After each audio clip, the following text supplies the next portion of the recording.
Hey guys, I'm going to be streaming the opening of Pillars of Eternity if you're interested in watching.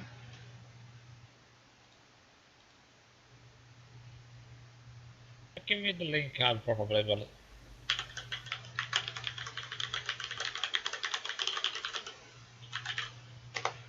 Just waiting for some other people to get ready as well, so it's going to be a couple of minutes before I actually start. I mean, the stream's up, but I'm not actually going to start the intro. Yeah, there's going to be no spoilers because starting right from the start. So it's literally going to be like character creation, the intro movie, running through the tutorial, maybe the first couple of quests, depends how long it takes. Okay. Like I said, just waiting for some other people to sort themselves out and jump in.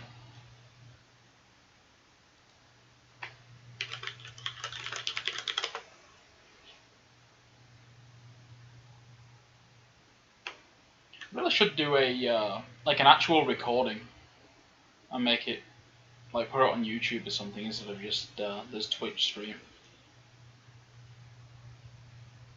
Well, you could actually just record the Twitch one and... I meant like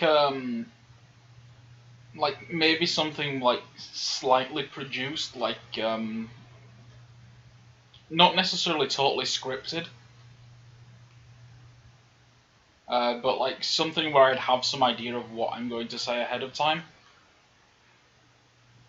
Ah, okay. I already have a small idea, but like I don't have anything in concrete here. I'm just gonna like run through what some of the stats do and like make a character for a class I've not played yet.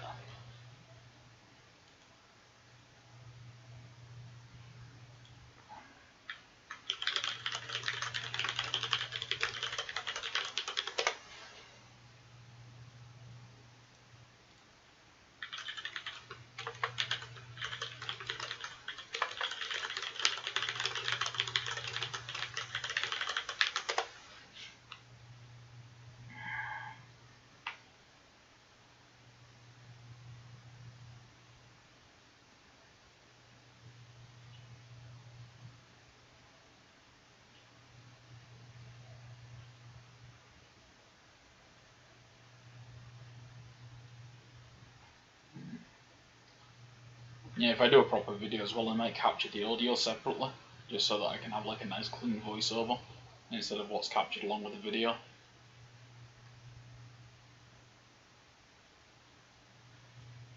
That might allow me to like blend it properly with the background music, so that I don't end up with like the really sharp like difference you get in the stream.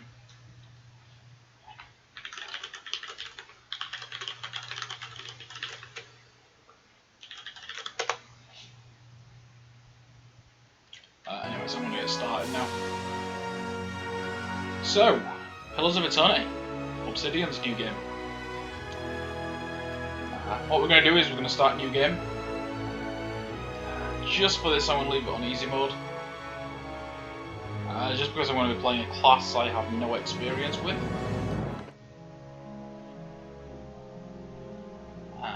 We'll just jump right in.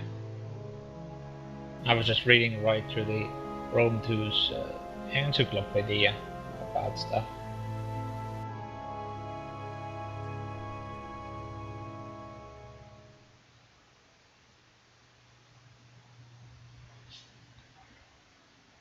I think I'm going to have to mute TS as well to be able to do this properly. I'll do it once the loading screen's over.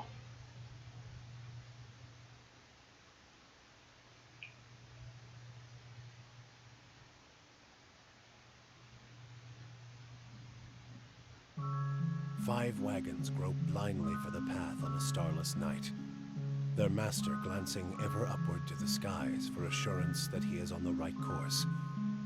A dim lantern his only protection against the encroaching darkness. But the skies bring no comfort, shining no light, betraying no hint of what they know.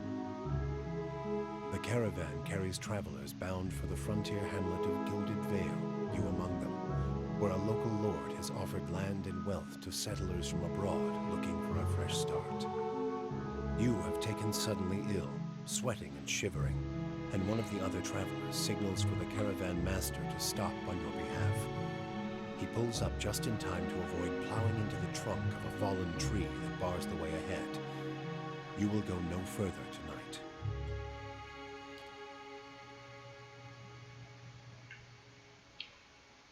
So yeah, this is the setup for the tutorial. I'm just going to mute TS while we do this. I'm going to have to mute TS so it's not cutting into the stream. I'll still see you guys if you say something in Twitch chat.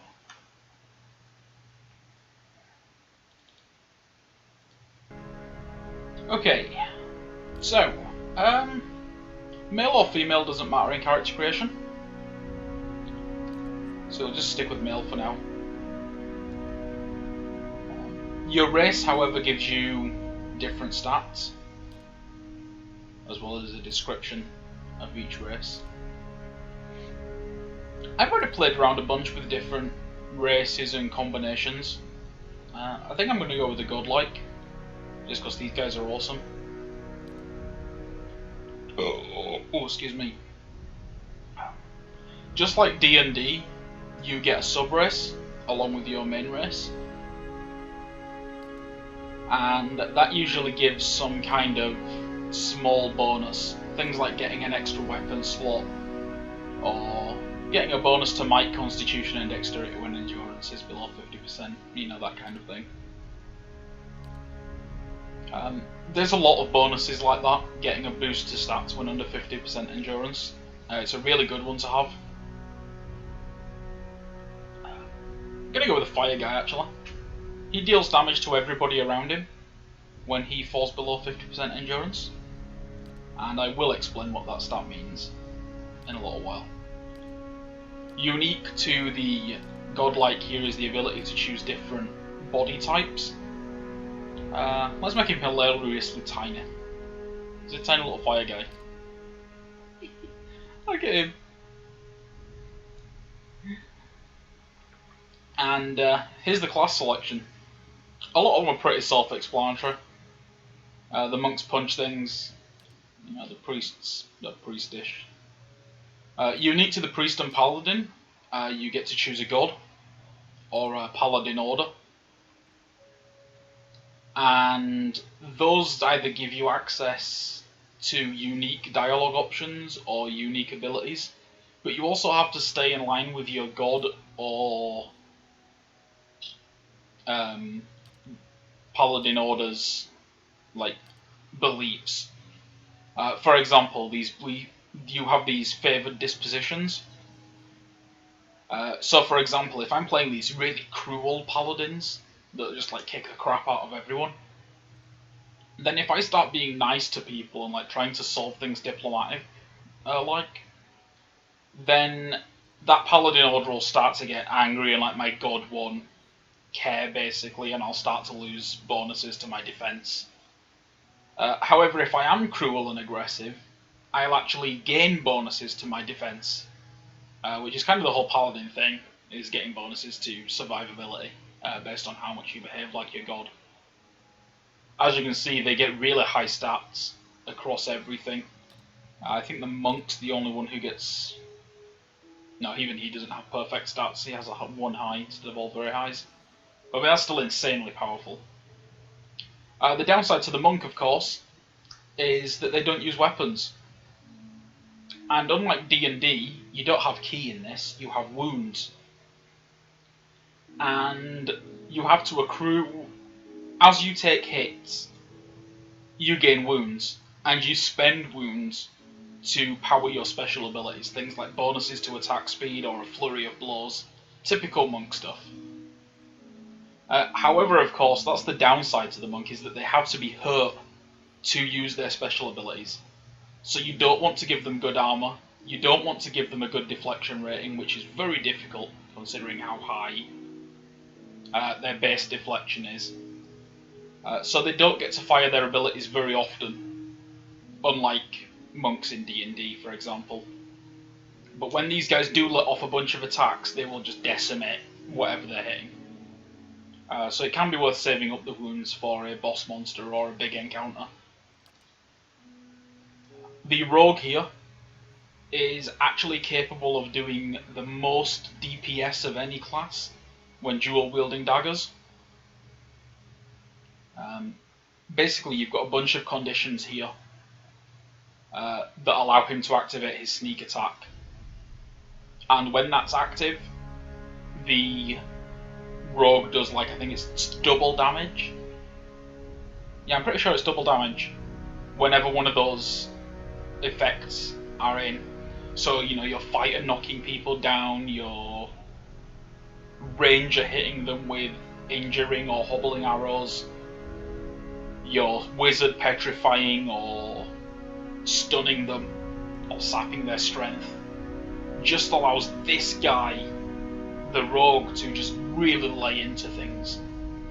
Again, you can couple that with stealth, and the first 2 seconds of combat can just be stab after stab of double damage.